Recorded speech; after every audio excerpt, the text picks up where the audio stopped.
തൃത്താല കൂറ്റനാട് ഇടിമിന്നലേറ്റ് യുവതിക്ക് പരിക്ക്. കൂറ്റനാട് അരി ഗോഡൌണിന് സമീപം താമസിക്കുന്ന മേനോത്ത് ഞാലിൽ 37 വയസ്സുള്ള അശ്വതിക്കാണ് ഇടിമിന്നലേറ്റത്.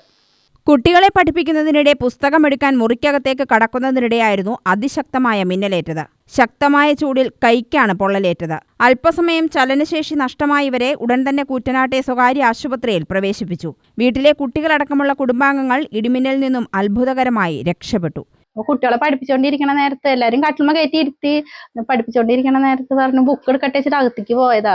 ബാഗൊക്കെ എടുത്തിങ്ങോട്ട് വേനത്ത് പെട്ടെന്ന് ഒരു മിന്നല് വരുന്ന മാത്രമേ എനിക്ക് ഓർമ്മ ഉണ്ട്. പിന്നെ അങ്ങോട്ട് കിടന്ന് വിറക്കിണ്ടാകെ. പിന്നെ പെട്ടെന്ന് എന്റെ മേലിനാട് വെട്ടിപ്പോയപ്പോ ഞാൻ ചേറി. എല്ലാരും എന്റെ അടുത്തേക്ക് വരട്ടെ വെച്ചിട്ട് ഞാൻ ചേറി. അപ്പൊ ആരും ശബ്ദം കേൾക്കാനില്ല. അപ്പൊ പിന്നെ ഞാൻ ഒന്നും കൂടി ചേറി ഉറക്കെ. എനിക്ക് വേനങ്ങാനും ആകെ എടുത്ത് തരിച്ചു കയറി. അപ്പൊ വരട്ടെ നോക്കുമ്പോ അവര് ആരും കാണാനും ഇല്ല കുട്ടികളെ. അപ്പൊ എന്റെ വിചാരം കുട്ടികൾക്ക് എന്തോ പറ്റിച്ചിട്ട് ഞാൻ വേഗം ഓടന്നപ്പേക്ക് ഓടാൻ വയ്യ തരിച്ചിട്ട്. ഞാൻ അവിടെ ഇരുന്ന് നിരങ്ങിയിട്ട് വേഗം കുട്ടികളടുത്ത് ചെല്ലുമ്പോഴത്തേനും കുട്ടികളൊക്കെ ഓടി വന്നു. അവരും അവിടെ ആകെ തീയാണ് അകത്ത്. ആ ഷോക്കിൽ അവരും ഇരിക്കുകയായിരുന്നു. പിന്നെ വന്നപ്പോ കുട്ടികൾക്കൊന്നും കുഴപ്പമില്ല പറഞ്ഞു. എനിക്ക് അങ്ങോട്ട് തരിച്ചങ്ങോട്ട് കയറി ആശുപത്രി കൊണ്ടുപോയി മോഡൽ ഹോസ്പിറ്റലിലേക്ക് കൊണ്ടുപോയി ECG എടുത്തു. ഓക്സിജൻ ഒക്കെ നോർമലാ പറഞ്ഞു, കുഴപ്പമൊന്നുമില്ല പറഞ്ഞു. പിന്നെ തലച്ചീറ്റുണ്ട്, ഛർദി ഉണ്ട്, ഇഞ്ചക്ഷൻ എടുത്തു. ഇനി ENT ഫിസിഷ്യനൊക്കെ കാണിക്കാൻ പറഞ്ഞിട്ടുണ്ട്.